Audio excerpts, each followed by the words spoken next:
네, 21대 대선 선거운동 첫날 상황을 취재기자와 자세히 짚어보겠습니다. 국회에 출입하고 있는 송성환 기자 나와 있습니다. 어서 오세요. 안녕하십니까? 자, 어제까지 후보 등록이 마감됐습니다. 주말 내내 정말 시시각각 사건이 많았는데 최종적으로 7명의 후보가 등록을 한 거죠.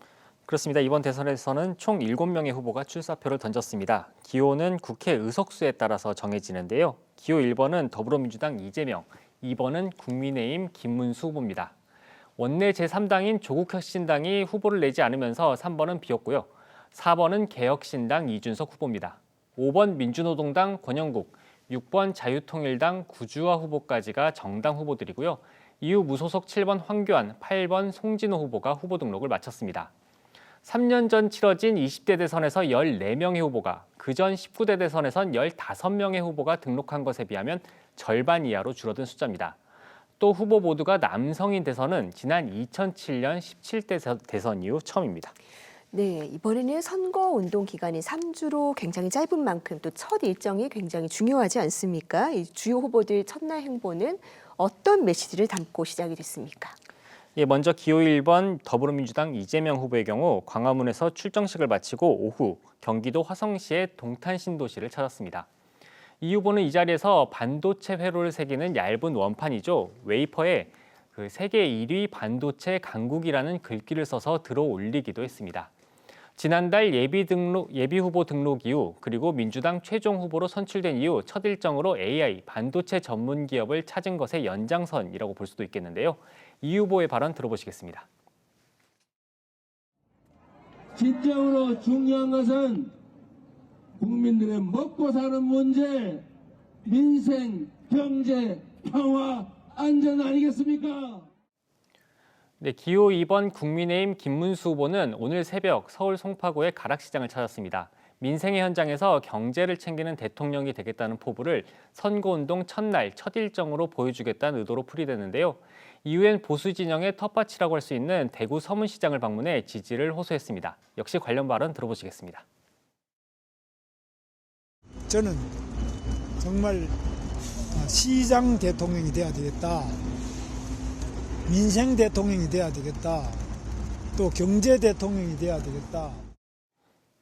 개혁신당 이준석 후보는 오늘 선거운동이 시작되는 자정, 전남 여수의 국가산업단지를 방문했습니다. 이번 대선 후보 가운데 최연소인 만큼 이 후보는 변화에 방점을 찍었습니다. 밤낮을 가리지 않고 24시간 내내 대한민국의 발전을 그리고 대한민국의 재도약을 걱정하는 그런 대통령이 되겠습니다. 네, 주요 후보들의 첫 일정을 보면 대체로 나라의 미래와 직결된 경제, 민생 문제에 무게를 둔 행보라는 분석이 나옵니다. 네, 지금 너무 어렵다 보니까 아무래도 경제를 강조하는 분위기인데 선거운동 개시에 맞춰서 후보별로 10대 공약도 공개가 됐습니다. 교육 분야에는 어떤 내용들이 담겨 있나요?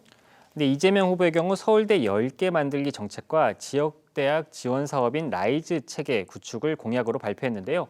특이한 점으로는 교육 분야가 아닌 국토 균형 분야 과제로 제시했습니다. 고등교육을 단순히 교육에 한정된 게 아니라 지역 균형 발전 관점에서 풀어내겠다는 의지로 보이는데요. 교육 분야 공약 역시 내용적으로는 돌봄이나 양육 측면에 집중이 됐습니다.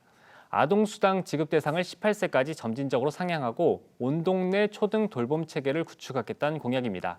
지금까지 교육 분야에서 단골 공약이었던 입시나 사교육 대책 등의 공약이 눈에 띄지 않았다는 점도 특징이었고요. 초중등 교육 관련 공약 역시 기초학력 강화 관련 공약 외에는 뚜렷한 방안이 보이지 않았습니다. 네, 교육도 지역이나 복지 문제로 풀어냈다. 그렇다면 김문수 후보는 어땠습니까? 네, 김 후보의 경우 인공지능 인재 20만 명 양성과 유니콘 기업 지원 같이 AI 산업 육성에 방점을 찍었습니다. 과학기술 관련 투자를 늘리고 규제를 풀어서 과학기술인이 마음 놓고 연구할 수 있는 환경을 만들겠다는 건데요. 청년 주거 부담 완화와 양육 부담 완화 같이 청년 세대를 위한 공약도 내놨습니다. 다만 김 후보 역시 이재명 후보와 마찬가지로 초중등 교육이나 교권, 사교육 같이 교육 현안과 관련된 구체적인 공약은 이번 10대 공약 안에는 포함시키지 않았습니다. 개혁신당 이준석 후보는 앞서 공약으로 발표했던 교사 소송 국가 책임제를 주요 공약으로 발표했습니다.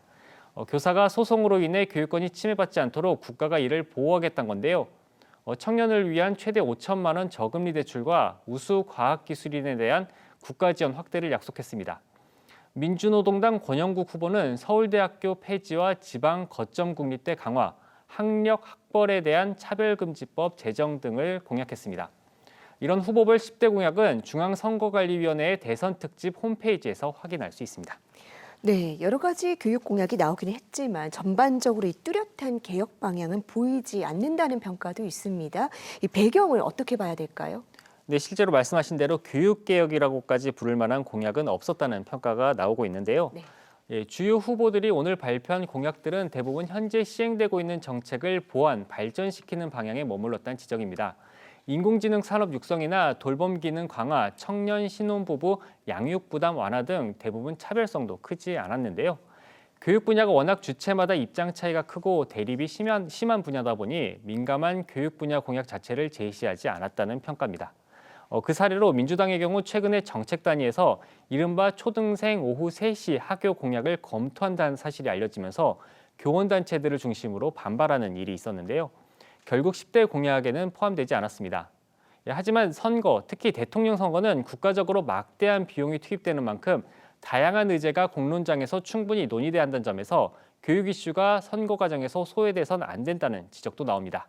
관련 전문가 발언 들어보시겠습니다. 어떤 정책의 창을 여는 아주 좋은 계기이거든요. 좀 이슈가 되더라도 좀 적어도 이 정도만큼은 우리 교육을 바꾸는 데 있어서 되게 중요한 의제다라는 생각을 가지고 좀 돌파를 하면 좋을 것 같은데. 네, 물론 오늘 나온 것은 10대 대표 공약이기 때문에 앞으로 구체적인 교육 공약이 발표될 시간은 얼마든지 남아 있고요. 당장 이번 주 목요일이 스승의 날이기 때문에 여기에 맞춰서 교육 관련 공약이나 메시지가 나올 가능성도 큰 상황입니다. 네, 인수위 없이 바로 출범하는 새 정부인 만큼 이 선거운동 기간 동안에 교육 공약들이 더 활발히 논의될 수 있으면 좋겠습니다. 송서환 기자 잘 들었습니다.